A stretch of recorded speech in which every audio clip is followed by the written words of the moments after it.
faire une cérémonie, une réunion donc, de communication et d'information autour d'un thème majeur concernant le secteur du transport, c'est-à-dire l'assurance. Nous savons tous, transporteurs, que la question de la gestion de la police d'assurance dans les entreprises de transport est une question majeure. Donc sa maîtrise, sa connaissance en profondeur et son appropriation demeure une priorité pour les transporteurs.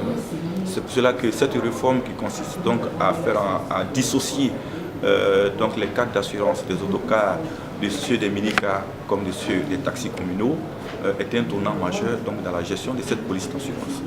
Nous avons donc été entretenus par les experts en la matière et nous avons donc fini par comprendre que c'est une avancée notable dans le monde des assurances en Côte d'Ivoire en ce qui concerne le transport de passagers.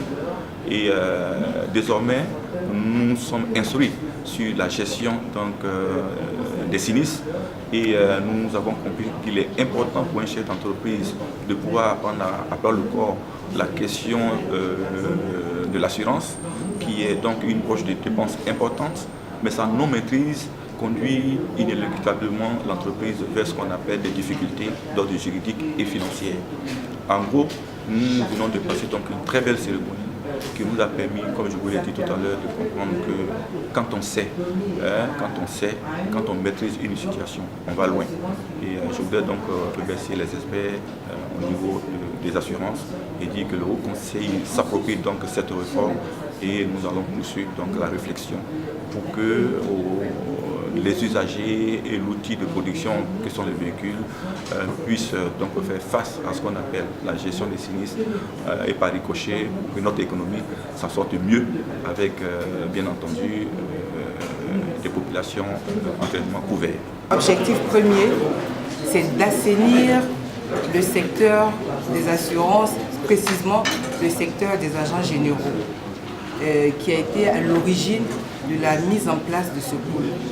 Mais par là même, rechercher des voies et moyens de développer la branche transport public de voyageurs. Donc toutes les compagnies du marché qui pratiquent l'automobile, qu'elles vendent ou non le transport public de voyageurs, sont membres d'office de ce pool. Le conseil de surveillance, il est composé de 5 membres qui sont élus par l'Assemblée générale de l'Association des assureurs de Côte d'Ivoire. Et c'est ces 5 membres élus qui désignent le président du conseil de surveillance. Et depuis l'année dernière, j'assume cette fonction.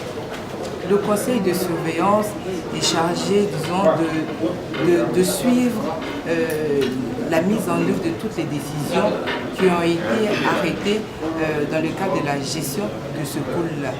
Donc nous assistons le directeur du pool dans la mise en œuvre des recommandations qui lui sont faites chaque fois lors de nos différents conseils. On dit que l'assurance coûte cher au moment de l'achat, mais on voit surtout lorsqu'il y a un sinistre qu'en fait cette assurance ne coûte véritablement pas grand chose. Nous sommes dans un secteur où nous avons affaire du matériel, mais surtout la vie des hommes, la vie des personnes, parce que c'est le transport public de voyageurs. Chaque jour sur nos routes, vous voyez des milliers de personnes qui empruntent les différents moyens de transport, les cars, les taxis communaux.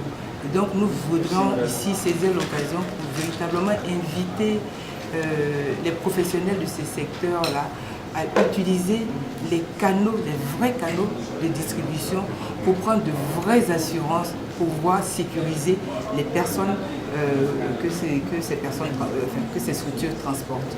Donc c'est une invitation à adhérer, à payer de l'assurance, parce que l'assurance apporte un grand bien lorsqu'il y a du gros sinistre.